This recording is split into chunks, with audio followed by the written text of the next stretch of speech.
안녕하세요. 보건복지TV입니다. 노란색 신호등이 보이면 무조건 조심하세요. 이곳에서 사고 내면 진짜 큰일 날 수 있습니다. 먼저 노란색 신호등에 대해서 설명을 드려야 될 것 같아요. 노란색 신호등 이런 거 많이 보셨죠? 운전을 하시거나 대중교통을 타고 버스를 타고 이동하실 때 이렇게 한 번씩 노란색 신호등을 보신 게 기억에 남으실 겁니다.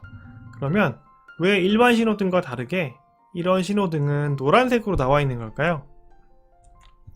이미 많은 분들께서 알고 계시지만 노란색 신호등은 어린이 보호구역에 설치되어 있는 신호등을 의미합니다. 즉 노란색 신호등을 보셨다면 그 지역은 어린이 보호구역이다 라고 생각할 수 있는 거죠. 혹자는 스쿨존이라고 부르기도 하는데요. 우리나라 말로는 어린이 보호구역으로 부르는 게 맞습니다. 어린이의 안전을 위해서 눈에 쉽게 띄는 노란색을 활용해서 신호등을 만들고 운전자나 다른 보행자들에게 이곳이 어린이 보호구역이다 라는 점을 인지시켜 주는 거죠. 그러면 어린이 보호구역은 어디에 설정되느냐? 초등학교 등 어린이, 유치원도 당연히 되겠죠. 이제 어린이들이 주로 모여있는 교육기관 등에서 주요 출입문을 중심으로 반경 300m의 주변 도로에 어린이 보호구역이 설정이 되게 됩니다. 예를 들자면 이렇게 볼 수 있을 것 같아요. 초등학교가 있고 주요 출입문이 여기 있다면은 이 주변 300m 이곳을 300m를 어린이 보호구역으로 설정을 하게 되고요. 자, 이 공간을 지나는 도로가 이렇게 있으면은 여기서부터 여기까지 그리고 여기서부터 여기까지는 어린이 보호구역이 되는 겁니다. 그리고 이런 도로가 하나 더 있다고 하면은 요만큼도 어린이 보호구역으로 설정이 되는 거죠. 자, 이런 식으로 어린이 보호구역이 있는데요. 그러면 우리는 어린이 보호구역에서 어떤 걸 유의해야 하는지 그걸 제가 3가지만 꼽아서 말씀드리겠습니다.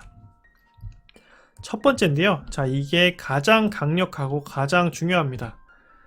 어린이 보호구역에서는 내가 통행속도를 준수해서 이제 어린이 보호구역 내에서 운전자의 업무상 과실 또는 중과실로 어린이를 상해 또는 사망에 이르겠다면 가중처벌의 대상이 됩니다.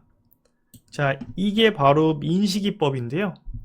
이제 만약에 어린이가 사망을 하거나 상해를 입었거나 이럴 때 가중처벌이 되는 거고 사망 시에는 무기징역 또는 3년 이상의 징역을 받게 되고요. 상해 시에는 1년 이상 또는 15년 이하의 징역 또는 500만원 이상 3천만원 이하의 벌금을 받게 되는 겁니다.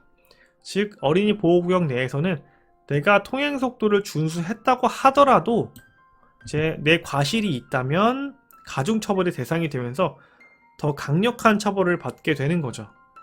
그래서 민식이법에 대한 내용인데 이게 조금 복잡한 부분이 있습니다. 그렇기 때문에 어린이 보호구역을 보시면 무조건 조심하는 게 답이다 라고 말씀드릴 수밖에 없는 점이 조금 아쉽긴 한데 그래도 무조건 조심하는 게 답이다 라고 생각하시고 운전하시는 게 좋겠습니다. 자, 제가 간단하게 정리를 해볼 건데요. 민식이법 안에는 크게 2가지 꼭지가 있습니다. 자, 첫 번째로는 어린이 보호구역 내에 과속 단속 카메라 그리고 과속 방지턱 신호등 설치를 의무화하자 라는 내용인데 이거는 저희가 설치하는 건 아니니까 굳이 저희가 알 필요는 없을 것 같아요.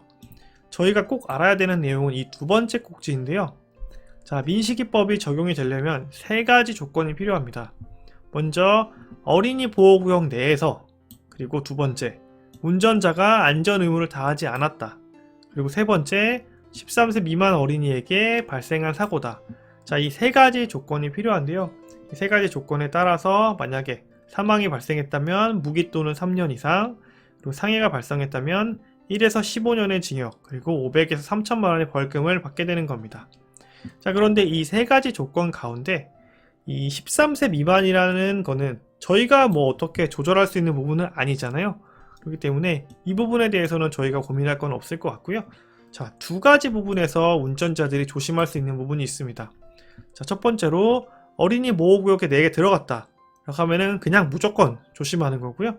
2번째로는 이 안전 의무를 다하기 위해서 조심하는 겁니다.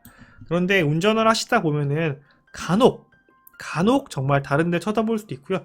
이런 의무를 다하지 못하는 경우도 있을 수 있습니다. 그렇기 때문에 제가 추천드리는 거는 어린이 보호구역이다 라는 팻말이 보이거나 노란 신호등이 보이면은 그냥 무조건 조심하겠다라는 마음을 가지고 운전을 하시는 게 혹시 모를 수 있는 이 민사상의 피해나 형사상의 피해를 예방할 수 있는 방법이 되겠습니다. 자, 이뿐만이 아닙니다. 어린이 보호구역 내에서는 저희가 유의해야 될 게 또 있습니다. 자, 주차 정차 과태료가 2021년 5월 11일부터는 3배로 인상되게 됩니다. 자, 승용차의 경우에는 일반 지역에서 주정차 과태료를 받게 됐을 때 이 4만원이라는 과태료가 부과가 됩니다. 그런데 어린이 보호구역에서는 현행 8만원이 부과되던 과태료가 5월 11일부터는 12만원으로 일반 지역 대비해서 3배로 오르게 됩니다.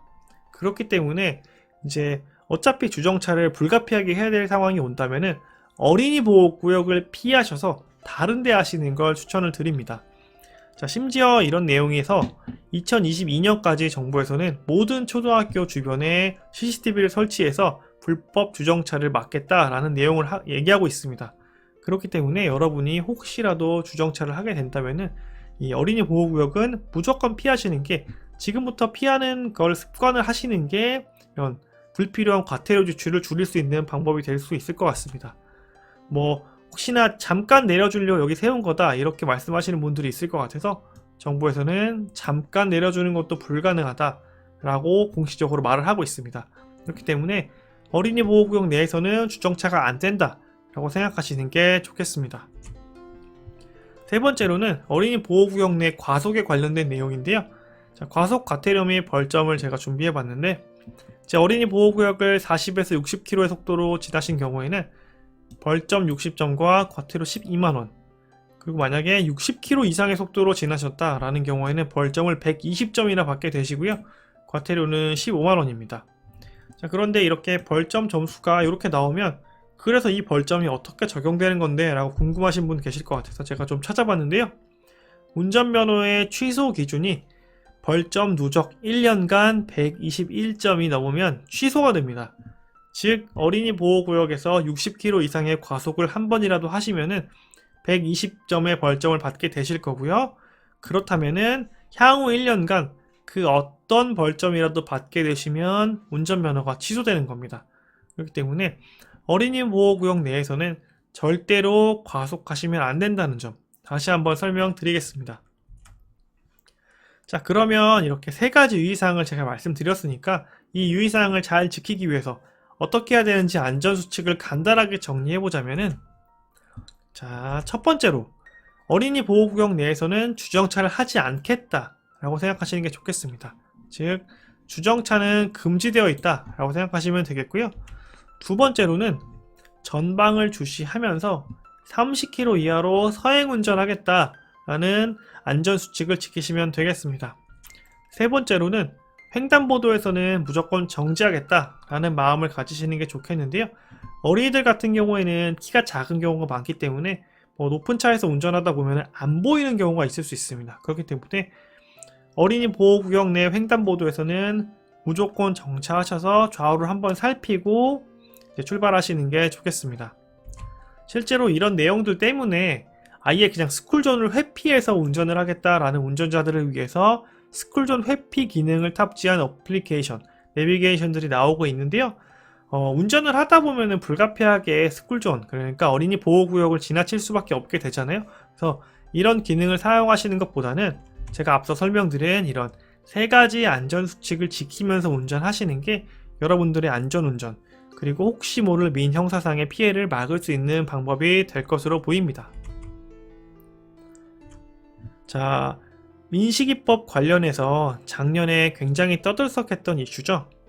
어린이들이 오히려 이런 민식이법을 이용해서 운전자들에게 혹은 차량에게 본인들이 뛰어드는 그런 영상 보신 분들 많이 계실 거예요. 그렇기 때문에 굉장히 큰 이슈가 됐었고 이게 민식이법이 큰 문제다 라는 얘기가 됐었는데요. 자, 현행 민식이법이 진행되고 있는 상황에서는 어린이 보호구역 내에서만큼은 운전자들은 정말 아래에 있고요. 어린이들이 정말 가장 위에 위치해 있습니다. 그렇기 때문에 민식이법이 너무 지나치게 강력하다 혹은 문제가 많다 라는 여러가지 여론이 있지만 지금 현 상황에서는 이제 어린이 보호구역 내에서만큼은 무조건 어린이가 우선이기 때문에 어쩔 수 없습니다. 현 상황에서는. 제가 말씀드린 세 가지 안전수칙을 잘 지키시는 방법이 이제 내 재산 혹은 인형사상의 피해를 막을 수 있고 또 어린이들의 안전도 지킬 수 있는 유일한 방법이기 때문에 말씀드린 세 가지 안전수칙을 다시 한번 마음에 가지시고 운전을 하시면 좋겠습니다. 자, 소 잃고 외양 칸 고치지 마시고요. 제가 말씀드린 세 가지 안전운전 수칙을 잘 숙지하셔서 미리미리 조심하셨으면 좋겠습니다. 오늘 영상은 여기까지고요. 어린이 보호구역에 대해서 설명을 드렸는데요.